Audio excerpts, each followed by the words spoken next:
Cuarto, del Papa y de los obispos. Preguntas 193 a 215. ¿Quién es el Papa? El Papa, a quien llamamos asimismo Sumo Pontífice o también Romano Pontífice, es el sucesor de San Pedro en la Cátedra de Roma, vicario de Jesucristo y cabeza visible de la Iglesia. ¿Por qué el Romano Pontífice es sucesor de San Pedro? El Romano Pontífice es sucesor de San Pedro, porque San Pedro unió en su persona la dignidad de obispo de Roma y de cabeza de la Iglesia. Estableció en Roma por divina disposición su sede, y allí murió. Por esto, el que es elegido obispo de Roma es también heredero de toda su autoridad. ¿Por qué el Romano Pontífice es vicario de Jesucristo? El Romano Pontífice es vicario de Jesucristo porque lo representa en la tierra y hace sus veces en el gobierno de la Iglesia.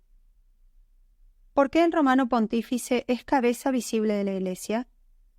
El Romano Pontífice es cabeza visible de la Iglesia porque él la rige visiblemente con la misma autoridad de Jesucristo, que es cabeza invisible. ¿Qué dignidad es, pues, la del Papa? La dignidad del Papa es la mayor entre todas las dignidades de la tierra, con que ejerce supremo e inmediato poder sobre todos y cada uno de los pastores y de los fieles. ¿Puede errar el Papa al enseñar a la Iglesia?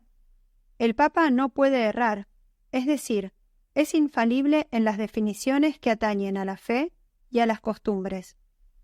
¿Por qué motivo el Papa es infalible?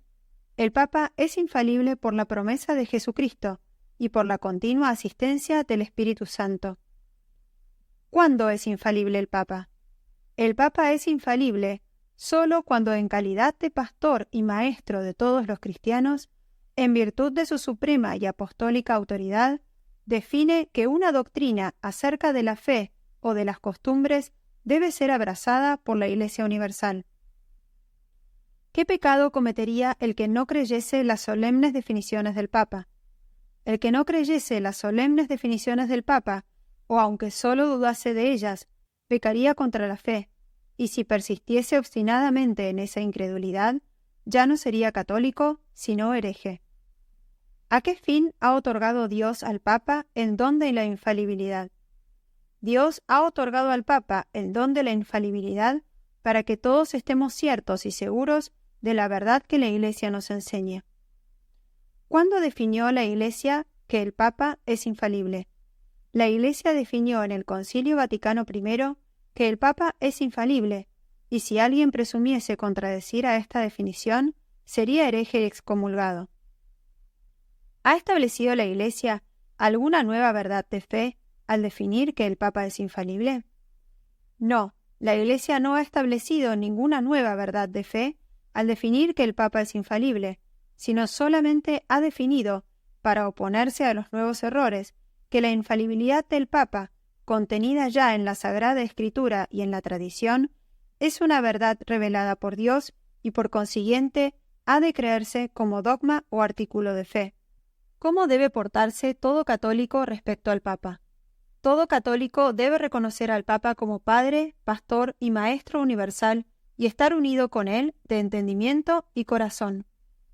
¿Quiénes son por institución divina los personajes más venerados de la Iglesia después del Papa?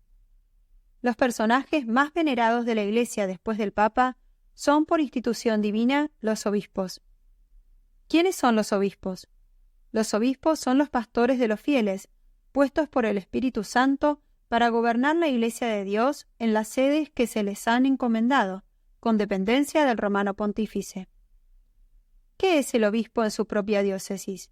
El obispo en su propia diócesis es el pastor legítimo, el padre, el maestro, el superior de todos los fieles, eclesiásticos y seglares que pertenecen a la misma diócesis. ¿Por qué llamamos al obispo pastor legítimo? Llamamos al obispo pastor legítimo porque la jurisdicción, esto es, el poder que tiene de gobernar a los fieles de la propia diócesis, se le ha conferido según las normas y leyes de la Iglesia. ¿De quiénes son sucesores el Papa y los obispos? El Papa es sucesor de San Pedro, príncipe de los apóstoles, y los obispos son sucesores de los apóstoles, en lo que mira al gobierno ordinario de la Iglesia. ¿Debe el fiel estar unido a su propio obispo? Sí, todo fiel, eclesiástico o seglar, debe estar unido de entendimiento y de corazón a su propio obispo, en gracia y comunión con la sede apostólica. ¿Cómo debe portarse todo fiel con su propio obispo?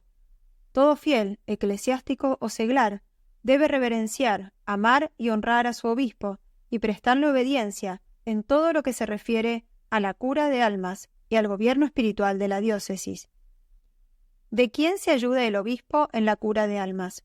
El obispo en la cura de almas se ayuda de los sacerdotes y principalmente de los párrocos. ¿Quién es el párroco? El párroco es un sacerdote designado para presidir y dirigir con dependencia del obispo una parte de la diócesis, que se llama parroquia. ¿Cuáles son los deberes de los fieles para con su párroco? Los fieles deben estar unidos con su párroco, escucharlo con docilidad y profesarle respeto y sumisión en todo lo que atañe al régimen de la parroquia.